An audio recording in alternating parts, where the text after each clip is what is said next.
엄청 오래된 것 같네, 별 본 지가. 제가 군 생활을 강원도에서 했는데 거기는 말도 안 되게 별이 잘 보였어요.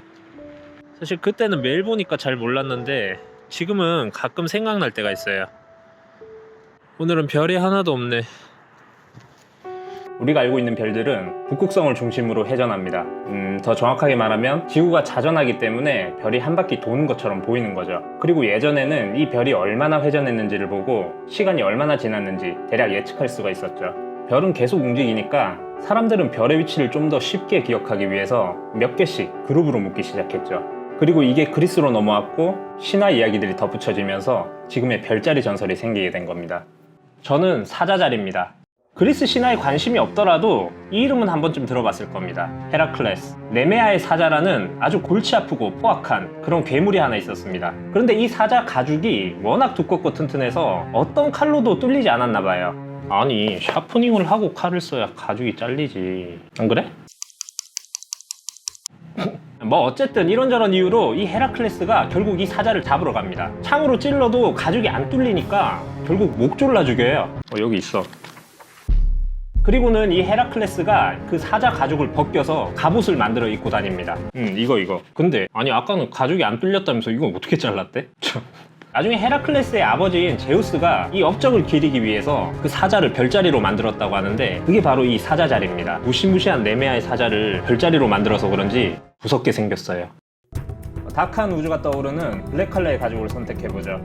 투명 플라스틱 스마트폰 케이스입니다. 하나 남은 게 있어서 써볼게요. 가죽도 이것밖에 없네요. 좀 타이트하지만 한번 해보죠. 뒤에는 단 한 번뿐. 거의 0.8. 두께도 너무 두꺼워요. 작업이 좀 힘들겠네요. 가죽을 늘려주고 표시도 좀 해볼게요. 위치 체크. 오케이.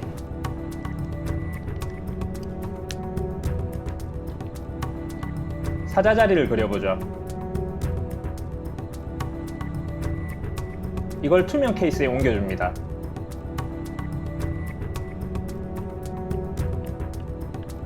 가죽에 그대로 복사.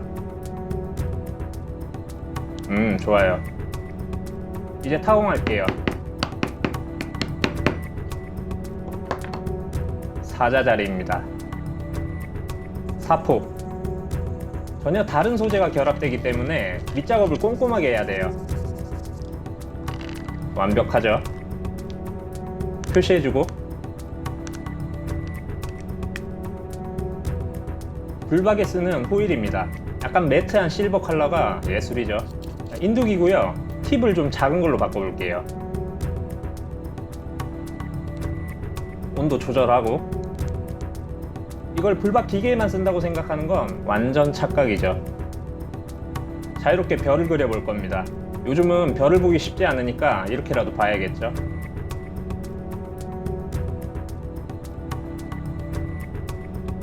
팁을 좀 바꿔볼게요.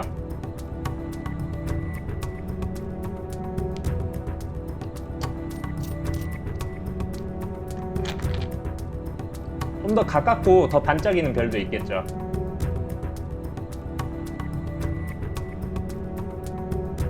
골드.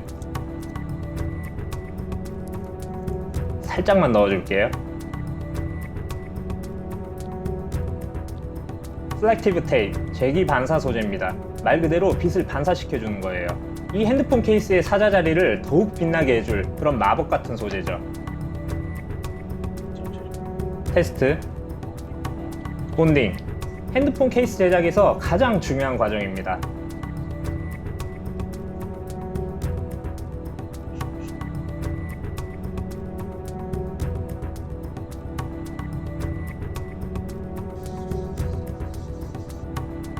자, 하나씩 클리어 해보죠. 가죽이 두껍기 때문에 제법 난이도가 있어요.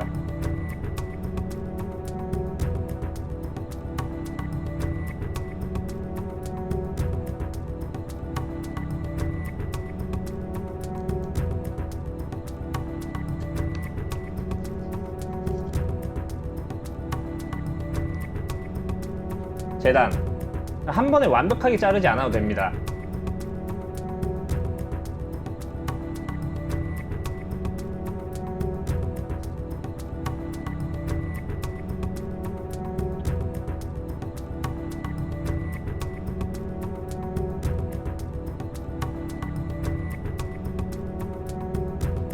그런데 완벽하죠.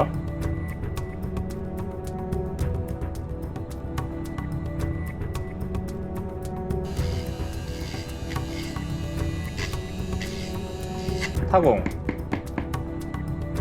장식선,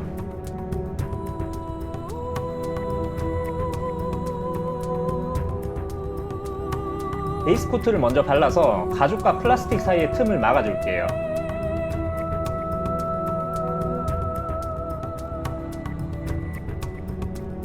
엣지 코트, 오늘은 별이 더 빛나야 되기 때문에 블랙으로 할게요.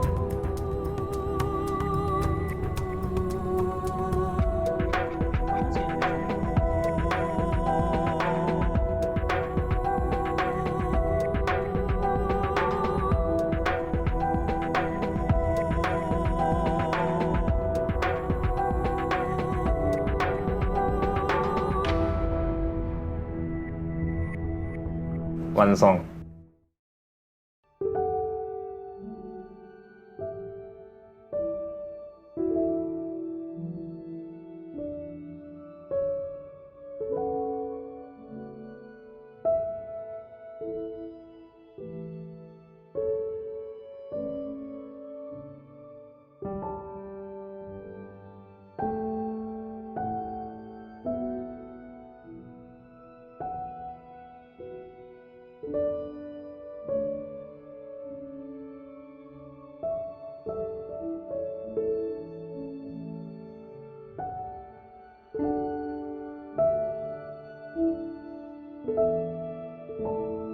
어때요?